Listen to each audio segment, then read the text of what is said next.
there, it's Isabel coming to you from the Healing Enclave, and today I'm outside in my beautiful, wonderful garden with all my beautiful medicinal friends, magical plants, and my magical plant berries.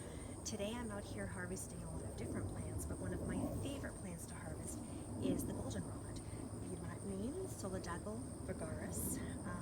I love this plant because, first of all, it's great for upper respiratory issues, especially upper respiratory catarrh. Build up of that mucus in the lungs and in your throat. It's also a huge decongestant. It is wonderful to use as an antihistamine for ragweed allergies, and thus, interestingly enough, if you look around, this is the time of year where the ragweed is very prominent, and right next to the ragweed we have this beautiful antidote, as I like to call it, which is the goldenrod. It is also very anti-inflammatory and therefore very effective, specifically with cystitis, urinary tract infection, inflammation. So it has a lot of wonderful magical medicinal purposes. What I've done here is I've collected the stalks. If you look at the plants when they're growing in the garden, they get about this tall, and you might see some back here in the background. I cut them about halfway down because we want to use the leaves, the stems, and the flowering tops. And what I'll do in this case is hang them upside down in my kitchen and allow them to dry. Once they are fully dried, I will cut them up into smaller chunks and put it into actually a much larger jar. And I will save that for use throughout the winter season to make a tea out of that with echinacea root, which is very effective for upper respiratory infections, which I have right now. So I'm pumping myself up with all of my wonderful herbal meds to get through my cold. Right now it's a little bit early in the season, but it's going around. So what I want to do right now is show you how to make some goldenrod tincture. Again, very effective. If you don't want to have it in a tea, you can use the tincture. You can take a dropper full or 30 drops 3-4 times a day when you have upper respiratory catarrh, and it's a very effective treatment and support to get you through that cold and flu season.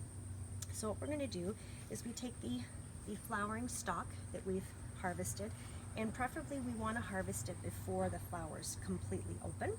Some herbalists like to harvest it before it even flowers. I like having the flowering tops in my tinctures. I find them very effective. And what we're going to do is we're going to fill up a jar with the fresh plant material, and we're just going to cut it down into smaller pieces, including the leaves and the stems. We're going to fill up our jar, and once the jar is full, then we're actually going to pick leaves off, in this case off this bigger part of the stem. Then we're going to use a solvent, and the purpose of the solvent is to break down the cell wall, the plant cell walls in the leaves and in the flowering tops, and to extract all of the medicinal phytochemicals that are in the cells of the plant. And in order to do that, we use alcohol primarily. I use an 80% proof alcohol, which is vodka. You can use any brand of vodka. There are many herbalists out there who prefer to use a 100% alcohol content vodka. I've had great success using the 80%. So I usually use my tinctures within 5 years. I don't need to hang on to my tincture for 10 years. So I find that the 80% proof is fine, but it's your preference, and feel free to do some additional research on that and then figure out what kind of works for you. Like I said, in my case, the 80% proof works just fine for me, so I like to use that.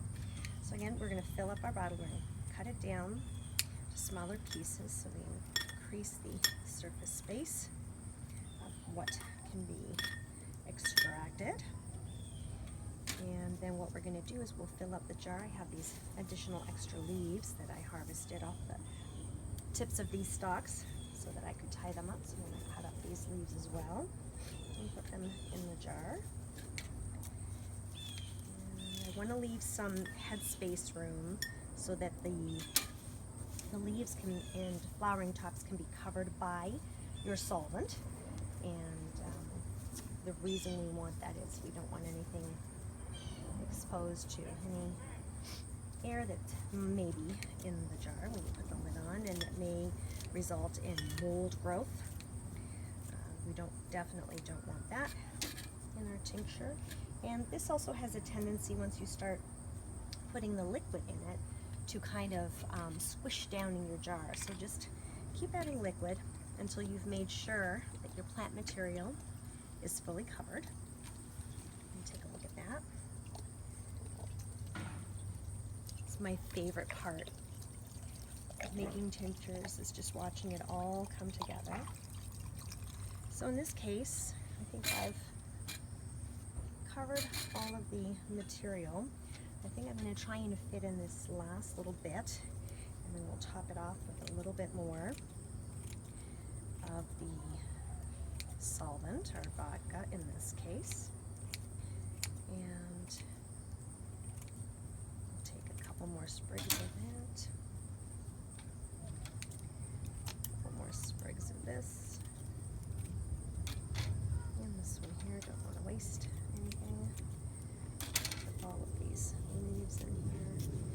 Always remember to give thanks to the plant diva, the plant spirit, and Mama Pacha, or Gaia, Mother Earth, for the bounty that she continues to provide us. This is a gift from the planet, and its medicinal properties are so supportive and healing for us. So I always give thanks as I'm harvesting my plants to Mother Earth and the plant spirit itself for its bountiful gift.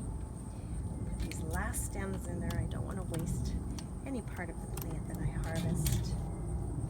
Definitely don't want to do that. Every piece is big. So what I use is just some of the other thicker stems that are too thick to cut.